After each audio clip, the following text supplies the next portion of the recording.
In this episode, we are going to talk about how to grow your business by building a community of raving fans around it, and how you can grow such a community by starting your own online talk show.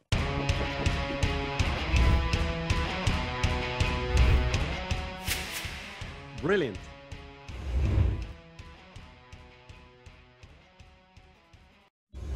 The biggest leap forward was when I met the person who's now my business partner, Pablo Gonzalez, who really figured out that the podcast itself is nice, but it's not enough. And the missing piece is a community. If you can leverage the podcast, or we now do live shows and we can talk more about that later on. If you can leverage the podcast to build a community, the community will be an incredible lever to grow your business. So that's kind of like a very long way to explain or to answer what you just said. Well, it was great. You're right. It added a lot of context. And by community, do you mean like a Facebook group? Like, what do you mean? Great question. So the platform doesn't really matter. Totally honest. Today we do this on Facebook groups, but there are a lot of other options, right? So there's community-based platforms like Circle and stuff like that. You can do it on different forums and chat platforms. A lot of people are now moving to Discord because they really kind of like have beef with Facebook and stuff like that, but it doesn't really matter. It's a place that can host an ongoing communication between the people who want to be a part of your journey.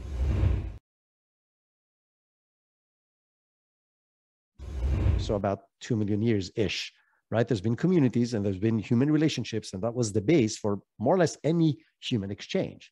E-commerce exists for about 20 years and digital marketing roughly the same amount of time, right? And that changed a lot of the things in the mindset of like, oh, I need a funnel and I need people to download this thing. And once they download this thing, I can send them emails. And once I send them emails, after 5 emails, they'll know enough about me. And then I'll try to get them to be on the call with me and all these. And we're trying to quote unquote trick people into working with us, right? Mm-hmm. But the reality is, all these channels that drive these things, and they're all valuable. I'm not saying there's no good things happening in digital marketing. I've been in digital marketing for a very long time and growing really large businesses based on digital marketing. But at the end of the day, all these channels become more and more expensive and less effective as they get saturated. So initially it was email, and then everybody was doing emails. Like, okay, I get to something else. And then social media. Now everybody's doing social media. So Gmail, Google, direct PPC. Mail. Direct mail's making a comeback. Yeah, but all of these things have a diminishing rate of return as you get to a certain size and as your industry gets saturated on that platform. Relationships don't, right? If you have a good relationship with somebody, they'll keep working with you because they like you and they trust you. And the problem is it's hard to grow relationships and it's hard to do it at scale. So the trick is, how do you leverage the amount of time that you have to create and grow and nurture relationships and maximize it to create more relationships, right? That's the trick. If you can do this, you can have the trust and the connection and the long-term relationship with more people than your competition, which means you'll be, on the long term, more successful business.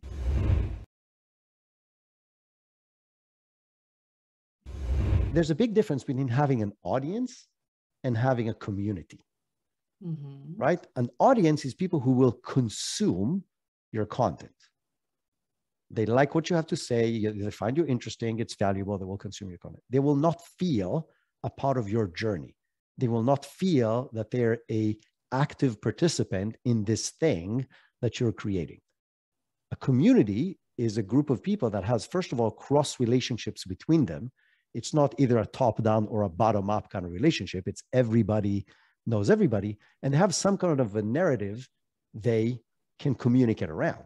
So if I take your community as an example, you have a Facebook group. People will help each other in the group because they're all salespeople, right? So somebody would ask a question, and not just you, but other people jump in and answer because there are other salespeople trying to help other salespeople. That's what a community drives. So it cannot be just posting the show. The show is actually a way for us to attract people to the community. The community is its own little entity that lives outside of the time that the show is happening, again, expanding the opportunity to create more relationships.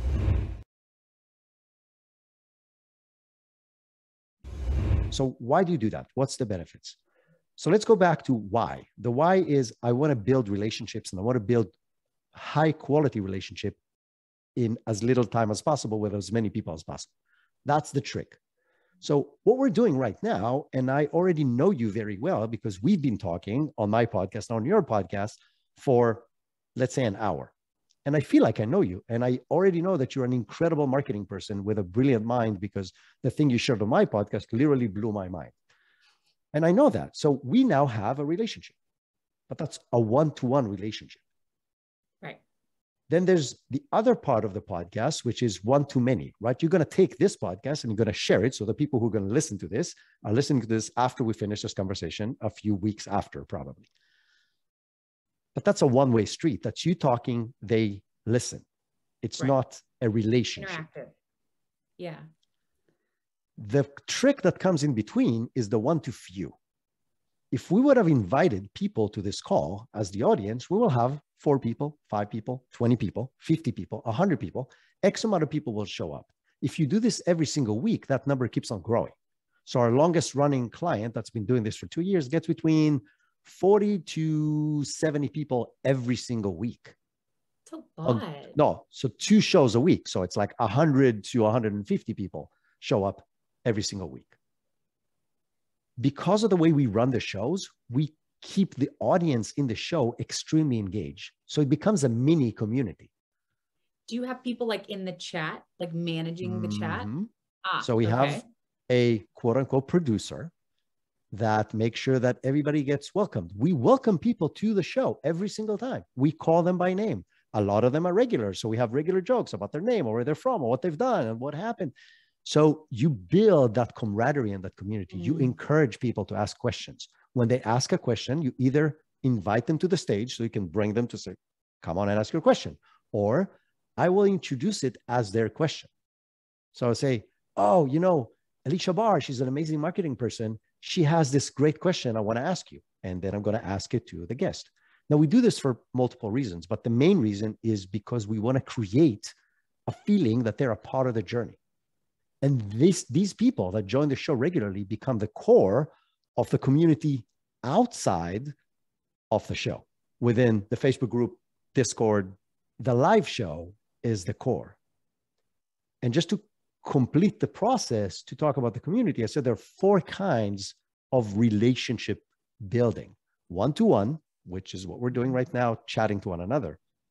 One-to-few, which you can do if you have an audience, a live audience that can participate.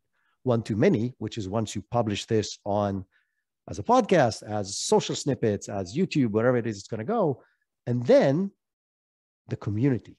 And the community is really where the real magic happens, because that's where you're going to get your best clients, your best referrals, your best social proof, and all of that comes from the community itself.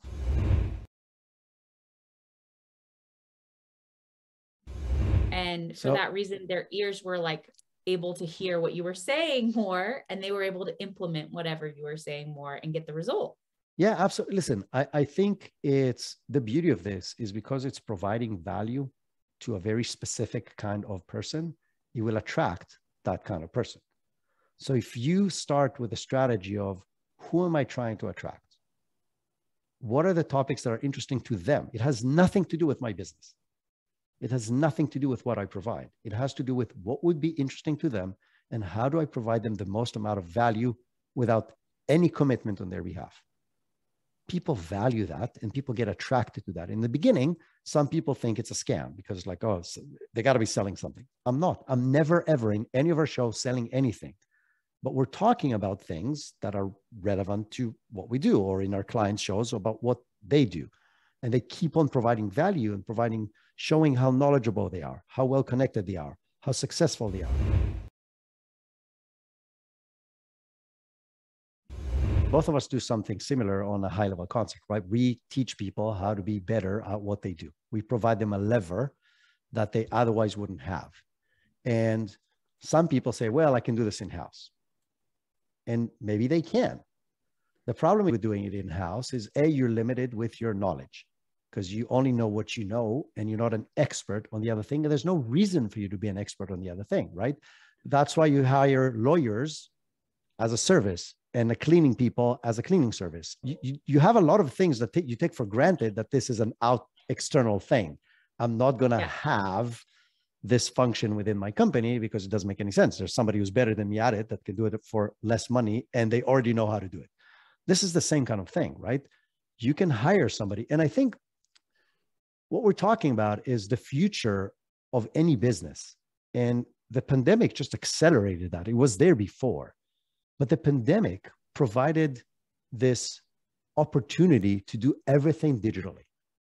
It's totally acceptable to talk to people who are potentially in their underwear. I'm not, by the way, for those who are watching this, I actually have jeans on. Me neither. I've got yeah, but it became normal, right? I think the future of business will be this hybrid model, right? This hybrid model where you focus on your core competency. You focus on really understanding your clients and their needs and focusing on delivering value to them. And everything else you outsource. And the trick about outsourcing is how do you make it as seamless as possible? So your challenge is my challenge as service providers is how do we make it as seamless as possible? The way we do this, we join the weekly marketing meeting of our clients. We become a part of the marketing team. Wow. So we become part of the marketing team. We join the meetings. We do everything their marketing team does. We fill up whatever forms, like we give them progress, like everything. We become an extension of the company. So from their perspective, it's an in-house company, right? We're not like a consultant that they hired. It becomes a part of their team. And it's magical because the level of openness and cooperation and hence result that happen out of this are amazing. And I think, like I said, I think this is the future where the workforce is going. You'll have this hybrid model of external people that work within your business and in-house people that will focus on the stuff that you're really good at, that is your core competency, that is your hedgehog. I think a lot of people, when they start to run a business, find that all of a sudden they have to do things that are not their specialty, and it sucks. And the point is to get the business up and running enough so that you can then start hiring people. Like, I don't want to be a bookkeeper. It's not really the thing that I love to do. So it's one of the first things that I've started investing in is someone else to do that for me. I'm not a tax accountant. Like, I'm definitely hiring somebody for that. I mean, I work my ass off to make money so that I can make things more convenient for me. And when things are more convenient for you, you have time and energy and effort to put into other things. So like, I have someone who comes and picks the dog poop up at my house. Fantastic investment. Highly recommend it. You know, people will be like, but you have to pay. And I'm like, what else are you spending it on? That's well spent. So as you get bigger, you get to do this so that you can do the only thing that you love. So I think so many times people are too focused on the expense of it instead of the missed opportunity by doing it on their own and doing it at like subpar quality. Like, I'm not going to save as much on my taxes if I do it myself. For sure not. Totally. I'll add to that. I think you bring up a very important and interesting point, but you're looking at it from your client's viewpoint, which is mostly probably solopreneurs and small business owners. I've been both. I started a few of my own businesses doing exactly what you're just saying, when in the beginning you do everything, but I also ran a $100 million company. And even there, it's the same thing. You think you can do everything because you have a marketing team and a sales team and a product team and a development team and a that team and even an in-house lawyer. You think you can do everything. But it's exactly the last point you said. My marketing team, and I had really smart people in the marketing team, will never be experts on PPC. They'll be okay on a few different things. They'll never be experts on PPC. Why? Because they're doing 20 other things. If I'll hire a PPC agency that does PPC for 25 different other organizations within my niche, I can guarantee you they will get me better results than I can do with my really good team. So I think that's where that missed opportunity and those expertise in specific niches that are not your core business are the greatest opportunity of the next coming few years, because it's totally acceptable to do everything on Zoom now or on whatever other platform, right? So you don't have to ever meet the people face to face. You don't have to fly across the country. You can get incredible talent across the globe for cents on the dollar compared to hiring a person in-house, getting faster and better results. And I think that's where we're all going.